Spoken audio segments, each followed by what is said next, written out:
Hello সবাইকে, প্রথমেই সবাইকে জানাই হ্যাপি নিউ ইয়ার। তো তোমরা নিউ ইয়ারটা কেমনভাবে সেলিব্রেট করলে সেটা কিন্তু অবশ্যই কমেন্টে জানিও। আর আজকে তোমাদের সঙ্গে শেয়ার করছি 31 ডিসেম্বরের একটা ছোট্ট ভিডিও।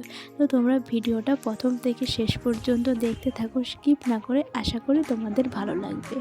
তো 31 ডিসেম্বরে ও সকালেই ঘুম থেকে উঠে চলে গিয়েছিল তো বাজারে, যেহেতু সানডেতেই আমাদের সপ্তাহের বাজারটা হয়। তো বাজার করে নিয়ে এসেছে ওই সবজিগুলো, আর রয়েছে এখানে মাছ, 3 ধরনের মাছ নিয়ে এসেছে। তো সকাল সকাল বাজার করা কমপ্লিট। তো এখন আমি বাজারগুলোকে গুছিয়ে রেখে দিলাম।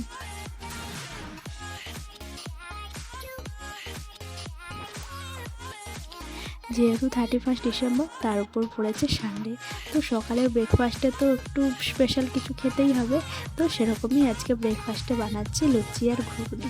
তো এদিকে আমার ঘুগনিটাও কমপ্লিট হয়ে গিয়েছে, আর ওদিকে আমি লুচিটা করার জন্য আটাটাকে মেখে আমি একদম লেচিও কেটে নিয়েছি। তো ওদিকে যেহেতু ঘুগনি কমপ্লিট হয়ে গিয়েছে, তো এখন আমি লুচিগুলোকে বেলে এক এক করে লুচিগুলো ভেজে নিলাম।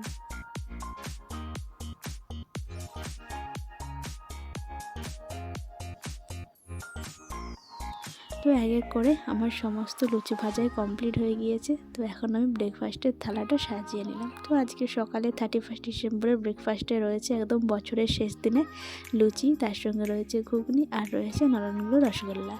তো তারপর ব্রেকফাস্ট করে চলে গিয়েছিলাম স্নানে। তো স্নান করে আসার পর আমার পুজো করাও কমপ্লিট হয়ে গিয়েছে। আর আজকে দুপুরে না একটু সিম্পল মেনু রাখারই চেষ্টা করেছি, কারণ রাতে একটু স্পেশাল করার ইচ্ছে আছে। তো সেজন্যই দুপুরে একদম সিম্পল মেনু রেখেছি। আজকে হবে লাউ শাক, আলু উচ্ছে ভাজা, আর হবে মাছ। আর তোমাদের সঙ্গে না অনেক আগের ভিডিওতে একটা ছোট্ট লঙ্কা গাছ শেয়ার করেছিলাম না, যে আমি নিজের হাতে লঙ্কা গাছ লাগিয়েছিলাম। এটা হচ্ছে সেই লঙ্কা গাছ। দেখো কত লঙ্কা এসেছে।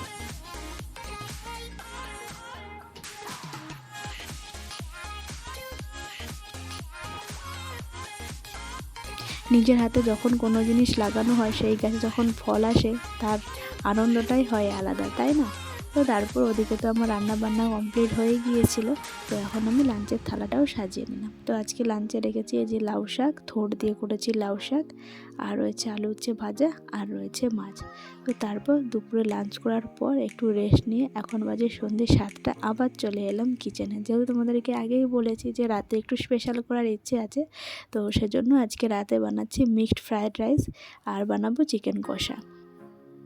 মিক্সড ফ্রায়েড রাইসের মধ্যে আমি দিচ্ছি চিকেন, তো দিচ্ছি, তার সঙ্গে রয়েছে ডিম, আর সবজির মধ্যে দিচ্ছি একটু গাজর, একটু বিনস আর মটরশুঁটি। তো তোমাদের সঙ্গে ছোট্ট করে একটু শর্টে এই রেসিপিটা আমি কীভাবে মিক্সড ফ্রায়েড রাইস বানাই সেটাও একটু শেয়ার করে দিই। আর ওদিকে চিকেন কষা করার জন্য তো চিকেনটাকে আমি ধুয়ে জল ঝরাতে রেখে দিলাম, আর ডিমটাকে নুন ও গোলমরিচ দিয়ে একটু ফেটে নিলাম ডিম ভুর্জি করার জন্য। আর ওদিকে জলটাও গরম হয়ে গিয়েছে। তো এখন আমি ভাতটা করে নেবো। ভাতটা প্রায় 70 না 80% মতো আমি করে নেবো। আর এদিকে আমি ডিম ভুর্জিটা হয়ে গিয়েছে, তো ডিম ভুর্জিটাকে তুলে রেখে দিলাম। তো তারপর একটু হোয়াইট অয়েল দিলাম, মানে রিফাইন্ড তেল। তো তারপরে ওর মধ্যে দিলাম একটু পেঁয়াজ কুচি, আর তারপর দিলাম পেঁয়াজটাকে একটু হালকা করে ভেজে নিয়ে ওর মধ্যে দিয়ে দেবো একটু আদা রসুনের কুচি। আর তোমরা কিন্তু এইভাবে একবার বানিয়ে খেয়ে দেখতে পারো। আর তোমরা কে কেমনভাবে বানাও সেটা কিন্তু অবশ্যই জানিও। আমি তো এইভাবেই বানাই।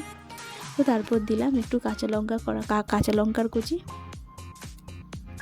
তারপর আগে থেকে যে সবজিগুলোকে ভেজে রেখেছিলাম, চিকেনটাকেও আমি নুন ও গোলমরিচের গুঁড়ো দিয়ে ভেজেছি, আর ডিমটাকেও নুন ও গোলমরিচের গুঁড়ো দিয়ে ভেজেছি, আর সবজিগুলোকে জাস্ট একটু লবণ দিয়েই ভেজেছি। তো সমস্ত কিছু সবজিগুলোকে পেঁয়াজ আদা রসুনের সঙ্গে মিশিয়ে এখন দিয়ে দিলাম একটু রেড চিলি সস,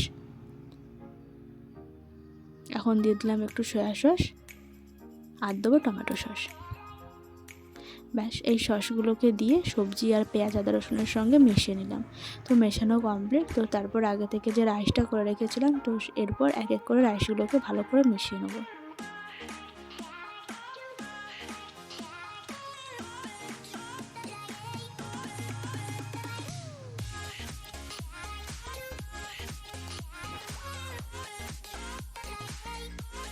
তো তারপর আমার রাইসও একদম কমপ্লিট হয়ে গিয়েছে। তো ওপর থেকে আমি একটু গার্নিশ করেছি একটু স্প্রিং অনিয়ন কুচি, আর একটু ওপর থেকে দিয়ে দিলাম গোলমরিচের গুঁড়ো। ব্যাস তোমরা আমার একদম মিক্সড ফ্রায়েড রাইস রেডি। তো তোমরা কিন্তু এইভাবে একবার বানিয়ে দেখতে পারো। আর চিকেন কষা তো তোমাদের সঙ্গে আমি অনেক আগের ভিডিওতেই শেয়ার করেছি। তো এই যে আজকে রাতের মেনু। তো চলো আজকের ভিডিও এতটাই, দেখা হচ্ছে পরের ভিডিওতে। তো তোমাদেরকে ভিডিওটা কেমন লাগলো সেটা কিন্তু অবশ্যই কমেন্টে জানিও। And one second happy new year.